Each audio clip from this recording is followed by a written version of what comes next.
Crate Pro is preloaded with over 300 common industry items, whether in imperial or metric. To enhance your benefits, it's suggested as a first step in the configuration process is to make inactive items that you don't use and add items you do use that aren't currently in the program. Start with the Inventory module, then select the All tab. Go down this list and ensure that any material that you use is checked as active. Uncheck items that you don't use. This is not in stock items. If you don't have time to go through the entire list, focus on the primary tabs, lumber, plywood, and fasteners. Click on the tab you'll work in, then at the top of the screen select View, Design Fields List. This shows just the category of materials in that tab. Click on any pencil to return to Form View. To enter new items, click on the Category tab for that material. Click on New, and in the Item ID field, enter the name of the material as you want it to appear on your cut lists. Enter the actual dimensions. For other values such as the waste percent, if you're not sure, use the values from a similar material for now. Another great feature is knowing your costs and weights. You'll enter your cost and weight of that material based on a tracking level that you'll set. You can also enter the current vendor. Tracking level allows you to enter your costs for a material based on the unit of measure you buy that product in. Commonly, you'll use Level A or Level B units of measure as your tracking level. Level A is the unit of measure that appears on the cut list, but it's not necessarily the unit of measure you want to enter your costs. An example would be fasteners. If you purchase a box with 5,000 nails, determining the cost per nail, and for every different fastener, can be time-consuming. But you don't want to see a fraction on your cut sheets either.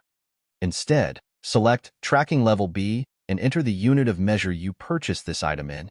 Now you can enter your cost based on that unit of measure. In the Level A unit of measure field, enter the unit of measure to appear on your cut lists. One is always entered in the per UM field for the tracking level chosen.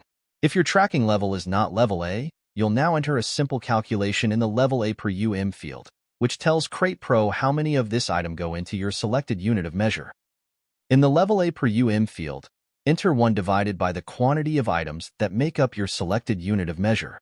Crate Pro will enter the correct fraction of those items that make your selected unit of measure.